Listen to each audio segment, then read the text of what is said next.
The content of this meeting is being sent to a third party. It says YouTube. Yes. Okay. So we are live now. Well, I've paused it because we're not going live for 2 minutes. So is there anybody now? Live chat. All messages are visible. I don't know until we start speaking, then they start. Oh, okay. Speaking. Okay.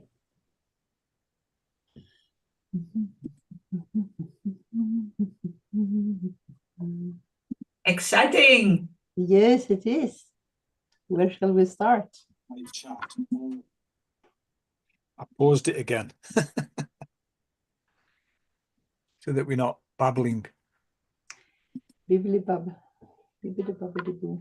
I think last time I had to, once we started, I had to switch the sound off on this because it was reverberating. Tanya could hear herself.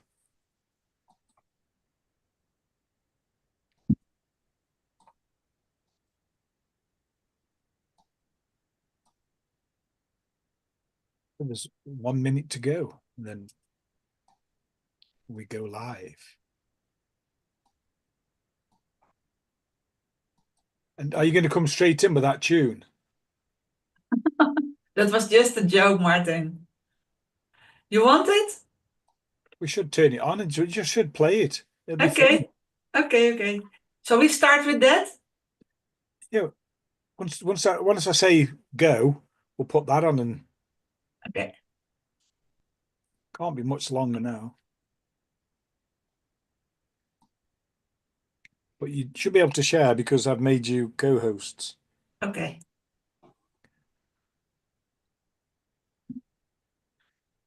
Gosh, it's the longest minute of my life. Yeah. Oh, there we go. It's Yeah, okay. go. We're going live. Okay, go. So it's playing now.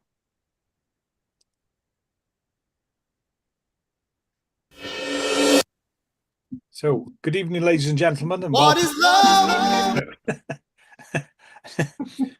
Good evening, ladies and gentlemen. We're going to start the talk this evening with a little tune that Tanya found today, just to give you, to cheer you up a bit, to make you smile, and then we'll get on with the discussion. Thank you, Tanya. What is love? Oh, baby, don't hurt me. Don't hurt me no more. Baby, don't hurt me. Don't hurt me no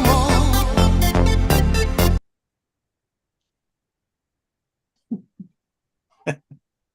So, the topic of this evening's conversation is what is love? And tonight with me, as you've seen me with Tanya before, but tonight we're joined by Ann-Katrin Peterson from Sweden. So it's truly international this evening. We've got Tanya in Germany, me in the UK, and Ann-Katrin in Sweden. And we had a little chat yesterday and what we were going to talk about, because the last time we did a chat, Ann-Katrin was a guest and she was looking at the chat. And we jokingly said, you should join us. And she said, okay. So here she is. I should just say that both ladies are very dear friends of mine. I've known them a long time, so they're not strangers. And Tanya asked earlier this evening, can we joke? So I'm at a loss of what Tanya's going to be doing this evening. What we thought we'd talk about is, and I'm going to let the ladies open tonight, is what is love and each other's individual concept of it. And I think you find when you see us discussing it, that it's not just about, person meets person, holding hands, get married, the usual concept of love. It's about universal love and that kind of thing. And that's why I put these hands at the back of me and I put them on the video to introduce the show. That is what we're going to talk about. So love and each other's perspective of it. So I'd like to hand over to Tanya and she'll go first, and then we'll go to Anki. But we'll answer each other's questions as we go along. And if you'd like to ask questions, ladies and gentlemen of the audience, please type them into the chat and we'll answer your questions live. Thank you. Over to you, Tanya. My concept of love was greatly influenced by Sadhguru, which I got to know because of the course I was doing with you, Martin. You showed us a piece of him or a piece on YouTube of him, and I was very impressed.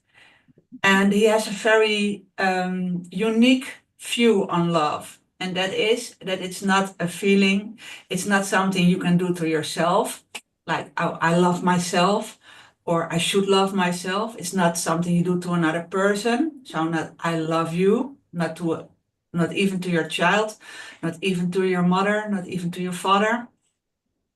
But it is a state of being.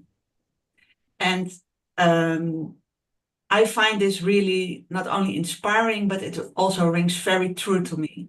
So if you are in a state of love, of unconditional love, then all the other things are working by themselves. Your mother feels loved, your father feels loved, your child feels loved, your partner feels loved, and you love yourself. Just by being in this state of being in connection with your soul, which is source energy, which is unconditional love. That's my view on it. Okay, thanks. Ann-Katrin, would you like to Yeah, add to I'm that? very close to you there. Absolutely.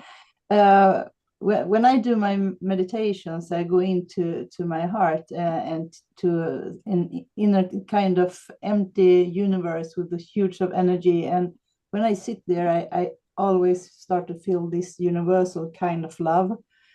It is kind of existence. It is beyond what we are talking about as I love you, my husband, or I love you, my kid, or something like that, because it's so much beyond this owning anyone. You don't own anything. You just are in these emotions, this existence of feeling blessed, I can say. Yeah. It is kind of a religious feeling without religion. No, Yeah. I agree. Beautiful. When Tanya was speaking to begin with, I was thinking of it as we should describe it as an energy, a power, because, and I picked up on things that you both said. It's like it's not saying that you love your partner or your husband or anything, because there's some people who can say, I love you and not mean it. Now, there might be people who watch this video and go, oh, I'm shocked. But, there is people who can go through life and just saying that they love everybody and think that'll perpetuate love. And my thought is they are not in that energy. They're not in that power because they tell everybody that they love them because they want to be told that they're loved. So they're missing what you two ladies have just said, that they're a part of it. It's they should be part of it, but they're not because they want to be loved themselves first. I don't know what you think about that. I think that is the kind of thing why we're here as human beings, that to learn about life and to find the way back to what the real love is, because most of the time we put something in our head. I have met so many people in my practice as a therapist that say, I know I love this person. I know so it's in the head. They know they love them, but when you come deeper into it, they have closed their heart for a long time ago because they have been hurt or afraid of things. So they are in lack of love. Yeah. Until they find this source inside, the universal kind, and then you, as you said, Tanya, automatically just feel love for everyone. Yes, if you're in this state of being, it's impossible to not love. Yeah. That I know you both very well, and you have your different beliefs of religion, power, God, and they're similar to mine, but I'm a little bit more orthodox.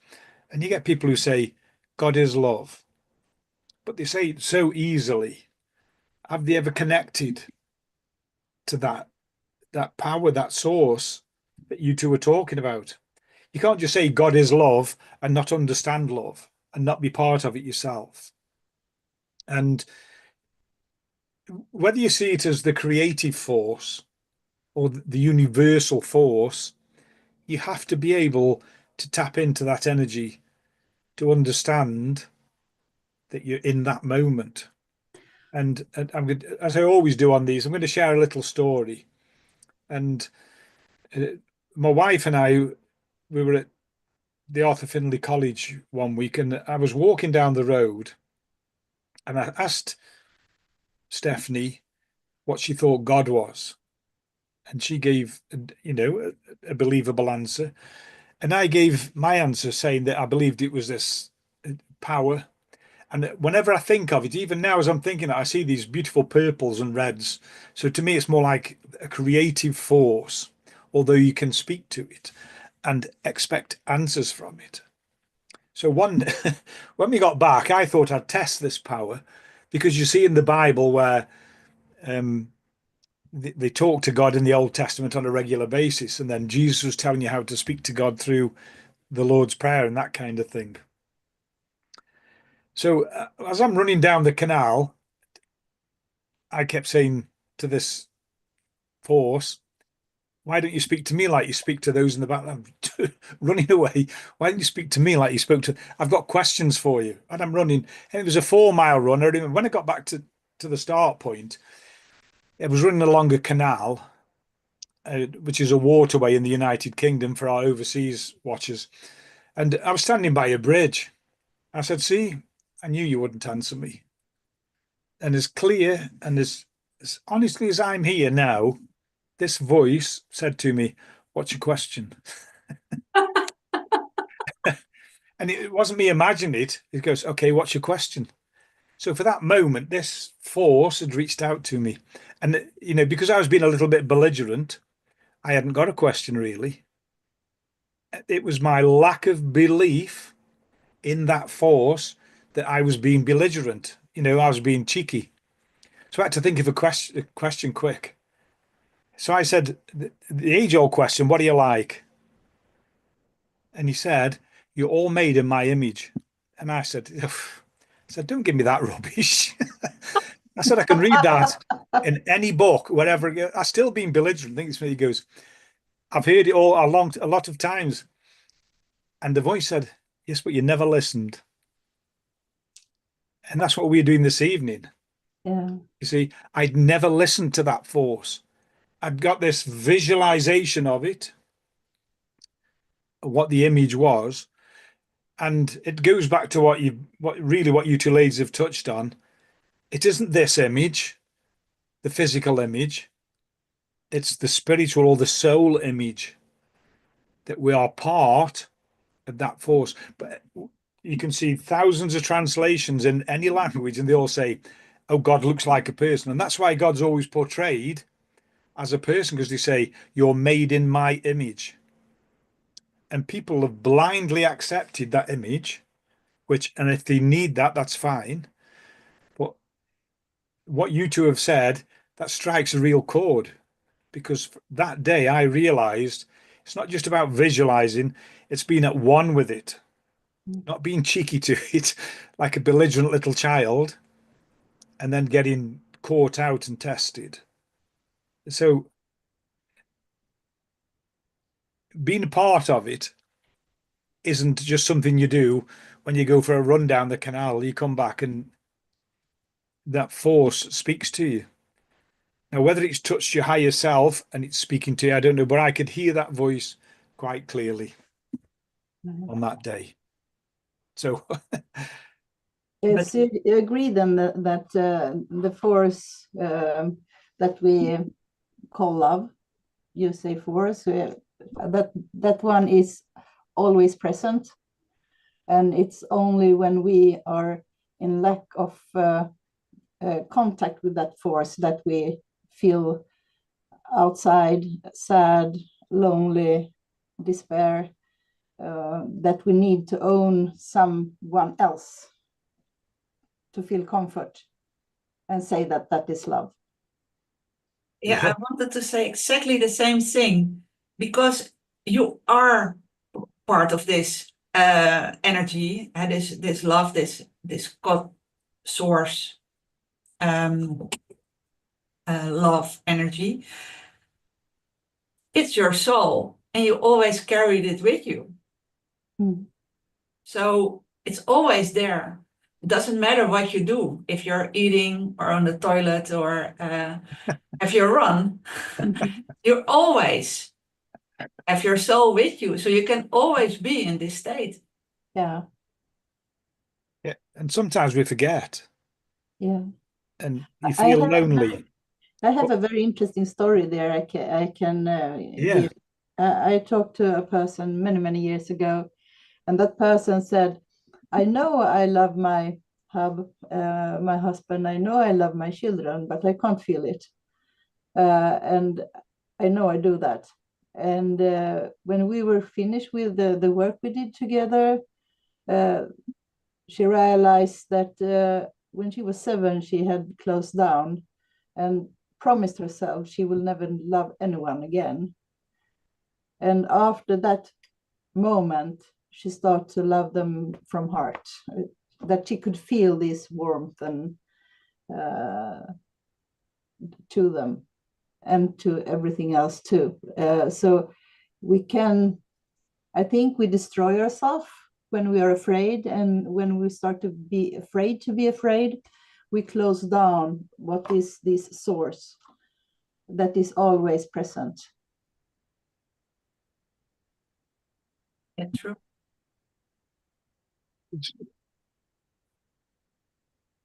I can't mention names in case somebody watches, but there's a young lady I know, and she's been through difficult times. And she had this boyfriend who kept abusing her. But she said to me one night, "You're disappointed in me, aren't you?" I said, "Yes, I am." I had to tell her the truth because she was asking me because she was disappointed in herself. I said, "Why you stay with him?" He said, "Because he loves me." And I said, "Black eyes and bruises on your arms doesn't say love to me." But because she doesn't connect to the power, they don't understand love. And she's not the only one. There's men that have been abused, there's women, there's children, animals, all get abused by people who say that they love them. And yet, if they really loved them, they wouldn't want to hurt them. No, exactly. But we learn what the interpretation of love, we learn when we are kids, that will set the rules what love is. If I don't get attention when I was a kid, or if I get negative attention, everything that have with attention to do is interpreted like some kind of love. So we are looking for that. We get lonely, or we have bad relationships, or we are losers, or we are very successful. So we don't know when we are small how to cope with love and life, because we just try to learn from the surrounding, and then we get lost until we start to search for real. Yeah. I mean, as parents, we should choose our words carefully, particularly when children are like a sponge. I'm not on about when they start to make their own ideas in life, but when they're young, they're like sponges, like you said, Ann-Katrin, and they're soaking up all this information. Mm. And their idea of love will be what you teach them. Mm. You know, and I'm not making an excuse for people who murder people, but you find a lot of people who are criminals have been badly treated as children, abused physically, mentally, sexually, and they're desperately searching for love because they were never given the power. I believe the power of love comes from the moment a mother holds the child. The child learns that concept. We can't remember because we were babies, But if you could remember that first hug, when you come out the womb, you can remember that first hug and the mother's holding you, and then the father, you passed around to all the, you know, the matriarchal aunts, patriarchal aunts. Oh, what a lovely baby. You start to get an idea. But we forget that not everybody's born into those ideal situations. So do you think that, say a child's born and it's orphaned early, like the mum dies in childbirth, the father can't cope with it and he takes his own life, he wants to be with his wife. That child doesn't have a concept of love except what the social services give it or the government give it, you know, the government bodies. I don't know in your own countries. Here it's called social services. Do you think that that child could be taught love, could be given the power? The child has a soul, so the love is already inside of that child. Yeah. And there are spirits around it, surrounding it, which also consist out of unconditional love. So it doesn't really need to learn love because it's inside of the of itself, himself, herself. But it may be difficult for that person to reach it, Yeah. to be able to see it. Because we learn the lack of love. Mm. Yeah. But given myself as an example, I was not loved as a child. And I did learn how to find my own love. But that was through my spiritual journey.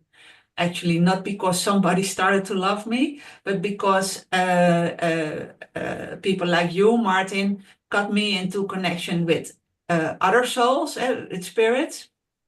And thereby I got into connection with my own soul. So then I started feeling the love. That's how I learned. So yes, you are able to learn it, but it depends on what's on your path and if you are ready to look at it. Yeah. There are many people that don't have parents when they are born, or they lose them very early, but they have a very much love in the family where they have their upbringing anyway. And then you have children that are born with their family, but they don't get the love and attention that makes them feeling secure and humble. So I think the surroundings is a huge thing in the upbringing. And then we need to have the possibility to see that it is something where we can find the spiritual love and develop the love, as you said, Tanya, to have a crossroad somewhere in the adulthood where we can see, oh, here is something that I'm drawn to, and start to explore it and start to develop this kind of spiritual love instead, the universal kind of love. Yeah. Do you think people understand universal love? It's complicated. I'm not saying I'm an expert either, you know, so people watching this don't think that we're experts on universal love, but do people understand it? Well, I've experienced it. So I was brought by another medium into the realm of the unbound spirits. And there was only unconditional love. It was only unconditional love because you don't have ego, you don't have anything when you are not bound to your body or to a body. And I've experienced it. And then there's nothing to understand. If you experienced it, you know, okay, it's there, and you feel it also inside yourself. So you know you have it also inside yourself, and then you connect with it, and that's how you start to know. You don't need to understand; you just need to experience it. Yeah, and then you never feel lonely again. No, never. No, Never ever again. No, because you're connected with everything. Yeah. See, again, I'm touching on dodgy ground here. See, I'm on my fourth marriage. And in the other three, at a time, I would say, I love you. But again, by what you two have said this evening, and I'm not just saying it because Stephanie's in the house, it's a completely different feeling with Stephanie. Completely different. There's a knowing. And I think that that's because I grew, knowing I had to grow. And most of it happened by becoming more spiritual and a spiritualist. Although I'd always been religion, I wouldn't say I was very spiritual. But after becoming a spiritualist and be like following the spiritual way of life, spiritualist way of life, there was more understanding, more, which is confirming what you two ladies have said this evening. There's just a knowing. I could talk about Stephanie and, I know we say it isn't that way, but I love her that much. I could cry talking about her. And it isn't that I love her that much. It's the feeling of being loved that I get back. Now, it sounds bad for the other three. But I was a soldier then, a completely different person. Yes, I was still religious, but religious in the way that Richard the Lionheart was religious, and he went and fought in the Holy Land in the Crusades and other, the French armies and all the armies that got together and that were Christian and went and fought in the Crusades. So it does, yes, you believe in God, but then if you're learning to kill your fellow human being, do you really understand love? Do you lose love somewhere? Because you behave in a completely different way. You don't see that behavior change. But when you leave and you start to come down, you suddenly realize that you were a different person. And it took maybe 10, 15 years to completely come out of 22 years programming. And now I talk about peace because I want peace. And at the time, you think, because you're sort of brainwashed in a way, that you are fighting for peace. And they make a big play on your loved ones. You're protecting your loved ones. But really, they just want you to behave in a way that isn't very spiritual at all, is not very loving at all. But now, I understand it completely. Well, I won't say complete. That makes me sound as if I've got a massive ego. I understand it better. And you can say you can understand it completely. I think it's like this, that because the love always is inside you, even if you are taught to kill another human being, the love is still inside you because it's your soul. And without the soul, you can't walk around. So, and also not pull the trigger. So you still have it, but it tells you not to kill the other person. And you can't have that because you have to pull that trigger. So what happens is that you build around it a kind of wall. So you can't reach it anymore. It's still there, but it's impossible to reach. And that wall has to be broken down. That's all the time it costs. It's not because you lost the love, but you lost the connection with it. Yeah, I understand that completely. And it is a physical pain in the heart when you start to break that wall down. It is, because then you see and feel all the horrible things you have done. Yeah. Although I can say I was in the first Gulf War, Operation Desert Storm, and we had to go back and pick some prisoners up. And on the way, there were some soldiers from the other side that sort of took cover. So they said, what are we going to do? And I was in charge. I said, we're going to go over, reason with them. And as we went over, they could see we were better dressed, better equipped, well fed, clean, tidy.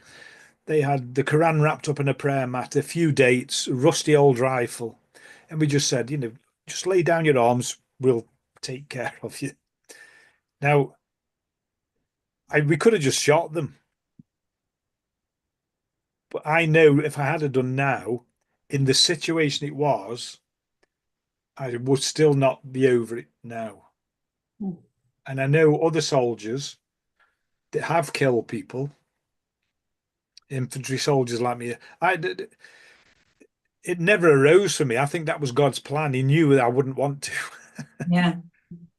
So it never faced me. But there was a young man coming to a spiritualist church one day. I'd been probably about 10, 15 years. So there've been lots of wars for the British Army since, in Afghanistan, and more, fighting in the Gulf.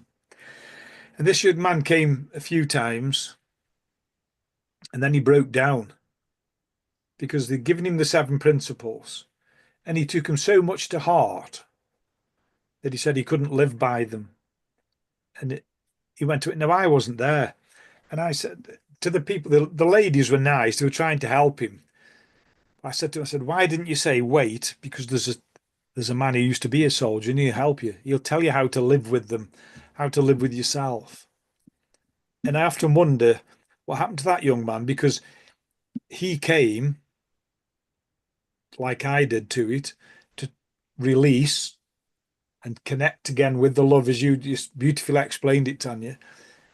And he was just given, well, you have to live by the 7 principles. That's no help at all. Mm. And the way you've described, I can understand now that, yes, his brick wall was still all around his love. He had lost the connection and was looking for the connection. Mm. And he was met with really a different kind of adversary because they didn't understand him. Whereas if they'd have waited for me, another half an hour I'd have been there, I'd have been able to explain to him. But these people you are talking about, who were telling him to live by the 7 principles, were also not connected with their love. Otherwise, they wouldn't have said that.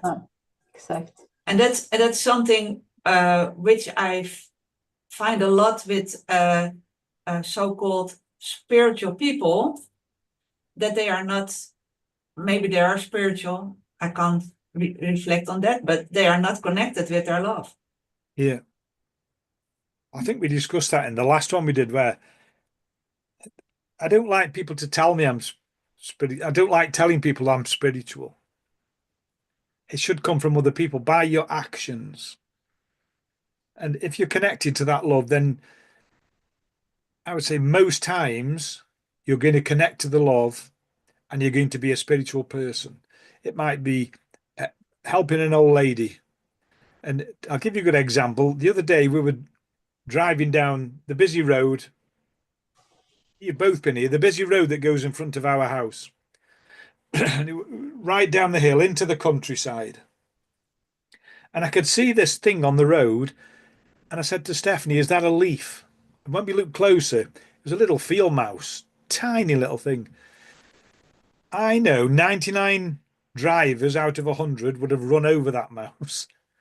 I stopped and let him cross the road, or her cross the road, because she's been crossing that road before the road was there. It's in her DNA. It's in that connection. It's in the God force. That's where we go. At this time of year, we go over there. Now, I could have just run over it and squashed it and got out. It was just a field mouse. But the universal love loves everything. It's in everything. So I braked. The same the other day, there was a pigeon in the road and most people would run over it's just a wood pigeon. They'd run over it. I'd stopped. And the car behind was like, beep, beep. I was like, look, there's a pigeon. Let him cross. And he's probably thinking, it's just a pigeon. But it isn't. It's all part of it's all part of the universal plan that we love everything, like the Buddha taught. I can remember doing my philosophy once about the God force being in everything. It's even in a rat or a wasp, these creatures that a lot of people loathe. The same creative energy is in them since time began. Yeah, and then we can start to thinking, and how can we create peace peace and love. We always say very, very much like that, peace and love with you. And it's empty. And in 1995, I said to the spirit world, please help me to know how I can help create peace on earth among people and all living. And I got an instant answer. You have to start with yourself. And I started to cry. That felt so impossible. But I have to take the challenge. So I have working with that since, and not until the last year I really can feel this kind of peace, peaceful feeling inside, and that is because I opened that locked heart. Before that, I was talking more. I know I had love, but I was separated from it at the same time. And I think we need to stop judge ourselves and others for not be in the expression of love, in the energy of love. So we need to kind of find the humbleness and respect that people have their own time to explore it, and finally they find this enormous feeling that you never feel alone. No. It's just so nice. I would like to ask you something. The voice was, of course, right. It always starts with yourself, and it's the only person you have control over. So you can't change much more than how you react on stuff and how you, in which energy you want to live your life. But what about people in power who are not in connection with our love? I mean, love and peace is not exactly the same thing. You know, peace also depends on what people in power do. Yeah, and I think people in power today shouldn't be in power if everyone was connected with their love, because then you have the intuition and you can see right through them that they are lying, that they're manipulating to have power, this negative kind of power with the money and rule other people, ruling other countries and so on. So the most important thing, in my opinion, is that everyone start to search for this universal love within, and then you find the peace within, and then you will find such strong intuition, so you can feel when people are lying to you. You will never choose anyone to lead the country that are a liar, because you will choose the one that you feel this one will really do what they promise, and they want everyone's best interests. It's true, but what about dictatorships then? What? Dictatorships. Yeah, but those are not chosen. No, I mean that. How can they be dictator if no one is listening to them? The soldiers, no one listens because they are connected. No one will obey them. It always amazes me. But it's a long time to that part, I guess. With going on to dictators, is how one person can make millions fearful. What sort of control do they have that they make so many millions of their people? I've nearly said followers, but they're not really followers. You know, if you look at a lot of the dictatorships, the people are really unhappy. What is it that stops them uprising? I've never understood that. I can't, because I've never lived in a dictatorship. I wouldn't know where to start even answering it. Excuse me. We can live in dictatorship in separate relationships with partners. Yeah, that's true. And when they twist your brain, you are in a mental jail.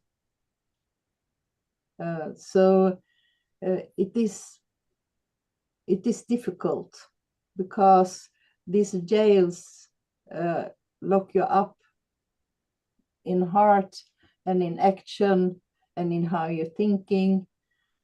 So it is not easy. No. It makes me wonder how they feel.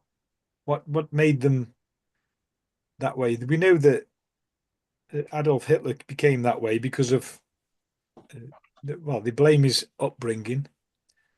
Also, then losing the war, he was very proud of his country, and they lost the First World War, and that gave him a mindset. And there were so many people. I suppose I do understand really because I'm talking about it. There were so many people in the same position that when he started speaking, he was such a good speaker. He convinced them that his way was the right way. And all they had to see was one dissenter, one person complaining, taken away, and that stops everybody being a dissenter, stops everybody complaining. Oh, they took Jimmy away last night and I heard a gunshot and he was lying in the street. Or they took him to the police station and he's never come out. Whatever the scenario is. Yeah, and you're promised things are promised to you. Like if you keep in check, not only will you not be shot, but you will have this and this and this and this special care taken of you. Yeah. So also they make it feel more safe to follow the leader, let's say. And also they blacken the character of the people they are against. And so for Adolf Hitler, it were for example the Jews, and more than only the Jews, but he made them seem like very, very, very bad people who took advantage of the good people of Germany and so on. So also by character blackening, they influence people. If that's the enemy, we can all be against that one enemy and feel connected by it. Yeah, I've sort of lived through it. When I left the army, I went to work at a place that still belonged to the Ministry of Defence. And there was a man there and he was a bully. He's bullying everybody. But I wouldn't let him bully me. I'd just left the army, so I'm still. And the funny thing is, I think all 10 of us, there was 10 security officers, and all 10 of them had been in the army. Different grades, different ranks. So I thought, we've got to beat this person. And so I decided to do it properly. I made a case against him. We recorded any bullying events, put it all together in a big case. And to cut a long story short, when it went to a hearing, the hearing officer said he'd never seen such a well put together case. Is this the truth? So I said, yes, each case has merits, it's been reported. Now, when I was saying to the guys, look, I'll stand up for you, but you've got to stand by me. People who are classed as my friend would leave a note in my locker, a clandestine note, saying, dear Mark, I'm leaving your union because it hasn't done anything for me. And then the next day he joined the bullies union because the bully had convinced him, if you want to get on, you have to be in this union. This is the managers' union, which is a load of rubbish. Then there was another man, you'd go, are you going to speak up? No, I'm not speaking up. I'm not speaking up. But the other 7 of us did stand up and we won. We actually won it. And I got promoted, not because I won that case, but because nobody else wanted it. And there was nobody coming in. So I sat the promotion test, got promoted, took the job. The first thing, when the hearing officer come back, the man who'd been looking after us, when he came back and he saw I was that grade, he said, is that why you did it? And that really hurt me because I was the youngest and I was seeing all these older men. Well, I say youngest, I was 42. The older men were all in the 50, 57, 58. So that big age difference to me was a lot. And they were scared of him, whereas I wasn't. And when the guy said, is that what you really wanted? And I said, no, I said, nobody else stood for the position. They needed this grade. So I took the grade. I said, what I did it for was to stop them men getting bullied. I mean, one man hadn't been to work for 18 months. He was so scared of him, he hadn't been to work for 18 months. So I think that was the beginning of me coming down, looking after other people, starting to stand up to people, and realizing that you don't have to hurt people to stand up to them because Mm. they've already hurt themselves. Yeah, exactly. And that is love. Yeah, Yeah, that is pure love. yeah. They did, you know, they've hurt themselves more than I could have hurt them. And you know, whenever I saw him after I got promoted twice more after, and I used to have to visit sites that he was on, you know, he'd never speak to me. I'd ask him for what, you know, where the shift patterns were, the I had to sign for them to get paid. He'd just throw them across the table at me, and I just used to smile because it wasn't my fault he was there. It was his fault. Yeah, and that is a good thing to remember. And Yeah, it is so many times in life, all people can have some occasions where things happen that where you feel mistreated, yeah. with no love, and someone, you're just longing for someone to stand up for you. And those cases, they are rare, and it means so much when you can have someone coming up for you in those situations.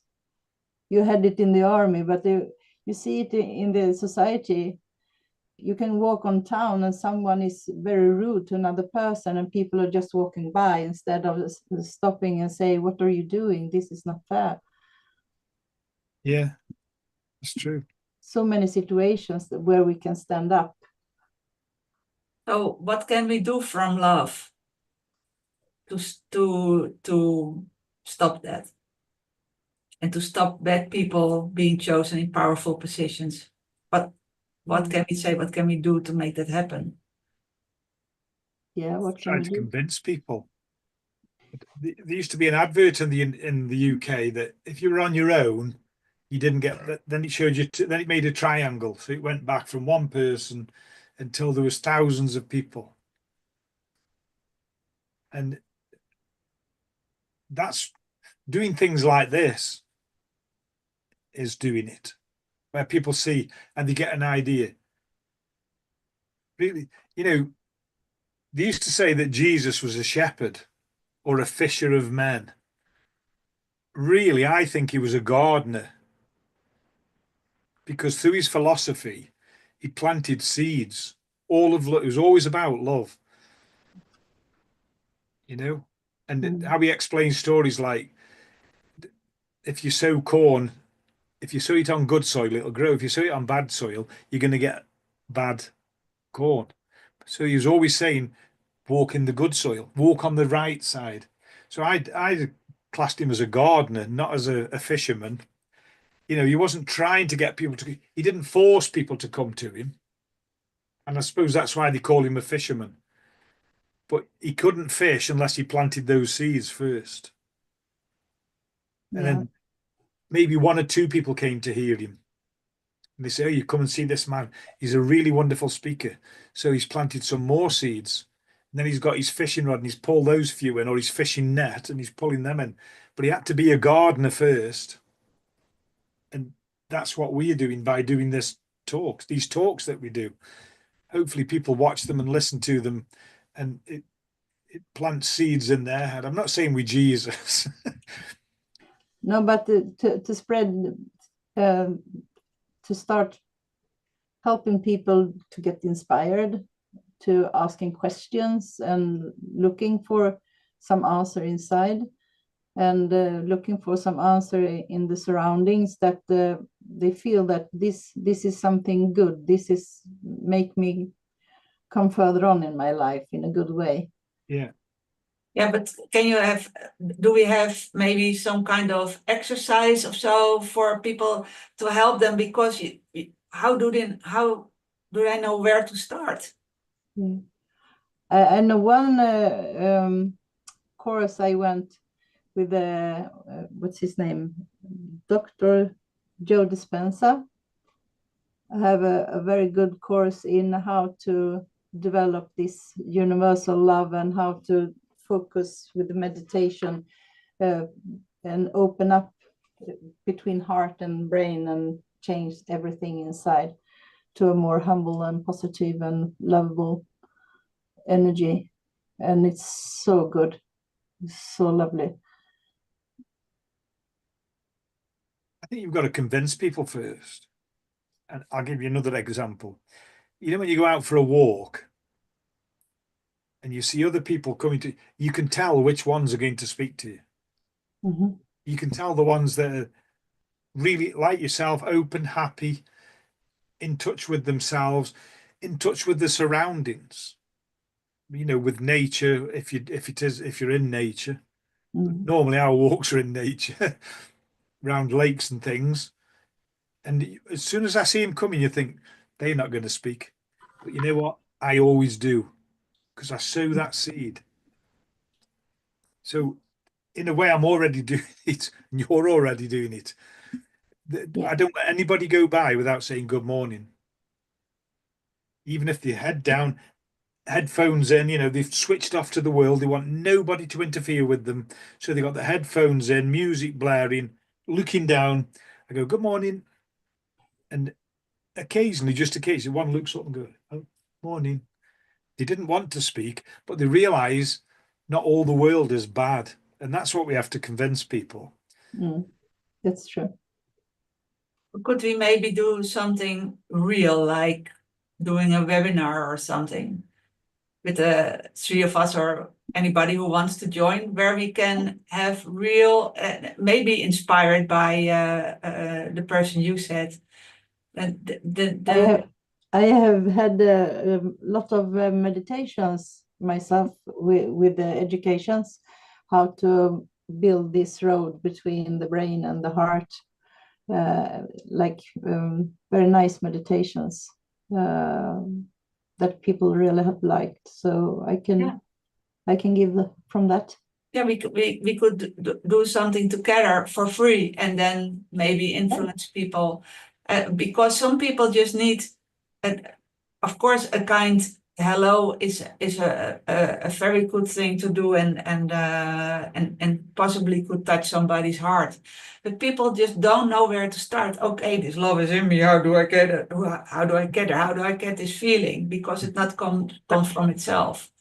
So if we could make something together, maybe that's a good idea. I don't know if you like it. Yeah. I like it. Very nice. We'll talk about it after advertising and things like that, because I think we can't do that on advertise on the day. We need to build people up to it and see who we can get to come and join us. Inspirational speakers, or well, there's 3 inspirational speakers here for a start. So yeah. Well, how are we going to summarize love then? We've got 9 minutes. We don't have to take the whole hour. How can we summarize love in 9 minutes? Yeah. Love is How can you summarize love in 9 minutes? I can summarize love in 30 seconds. It is. Yeah.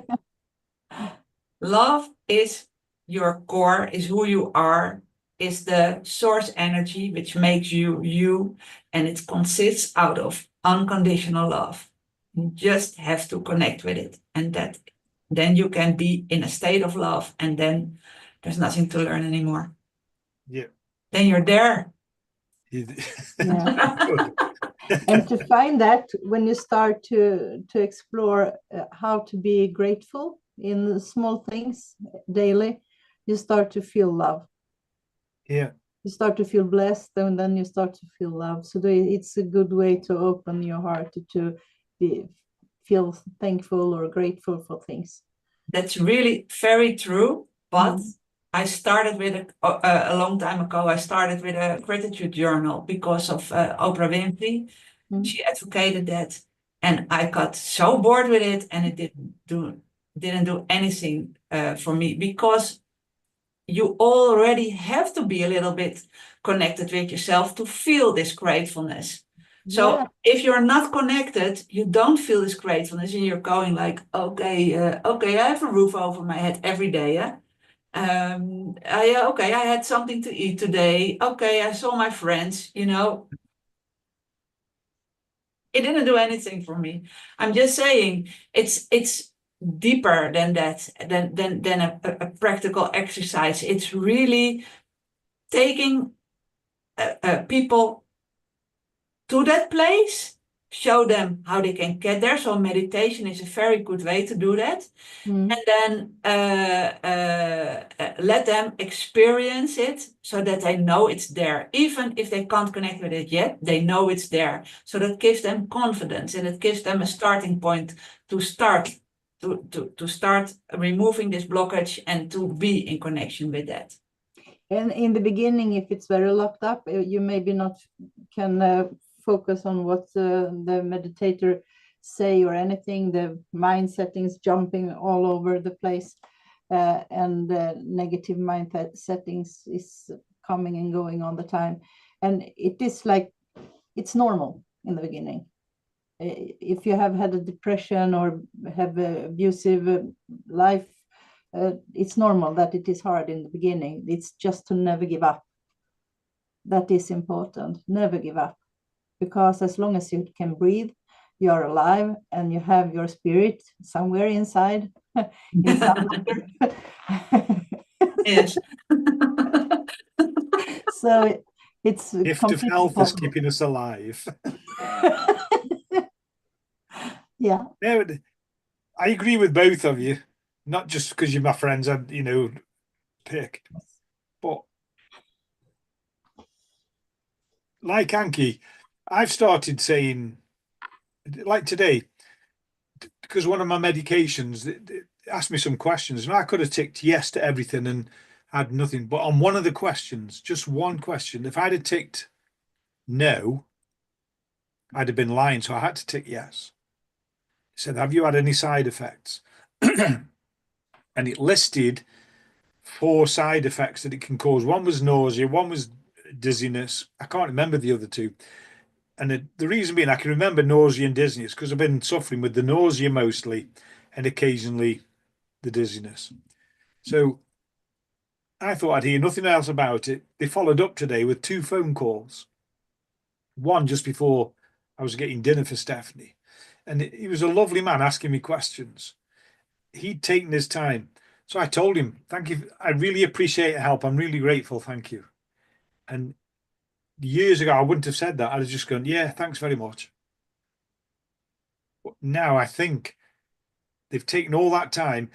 He only had to answer my question, then he could have gone. But I told him all the problems I've had with the drugs since my radiotherapy, my hormone therapy, and now I'm on steroid therapy. I'm ballooning with the steroids. And I was explaining to him, and he sat there. You know what he said? He said, don't beat yourself up. And I wasn't beating myself up, but because he realized that so many people do beat themselves up, I had to tell him how grateful I was. And it made me feel better for saying it. Yeah. So I do agree with both of you. But the thing is, when I was in a very dark place, things has happened in my life. I tried to listen to Louise Hay. Louise Hay, she have these positive affirmations, and she just so much positive. You should thank for everything, and I couldn't feel, just as to say, I couldn't feel anything of it. I tried for a few weeks, and then I forget it. And then after a while, I realized whenever I am awake, if something happens that takes me further on in life, I learned to say, that was a good thing. Yeah. And after a while, instead of just saying that was a good thing, I could say, wow, this I like. And it gets more and more positive. And now I can say this in the morning and in the evening, what I'm grateful for, roof over my head and the dog in the garden and everything. even small things. I have water to drink that is clean and things like that. But in the beginning, it felt like a theater. Yeah. And also they said you should stand in front of the mirror and say, "Oh, you are so beautiful. I love you so much." And I start to laugh my ass off every time in the beginning, because to me it was sick to do those things. And I realized that I have heard so much negative things. So I have believed that it has went into my system. So I believe that more than to feel that I like myself when I looked at myself. So it took a long time to wash that off. I think sometimes we need to remind ourselves, like that man said today, the pharmacist said today, don't beat yourself up. We have to remind ourselves of that. Yeah. You know? Anyway, I've enjoyed the talk with you ladies. I don't know if anybody was watching. I kept trying to post it on Facebook, but I put the link and then it wouldn't let me post the link. Can you see if anyone have written something? Nobody's joined. I don't think anybody's joined us this evening. What does that matter? We've enjoyed ourselves. We have enjoyed it. So anybody that watches this, thank you for watching it. We hope we've helped you. And you heard us talking about a webinar. Keep watching this space.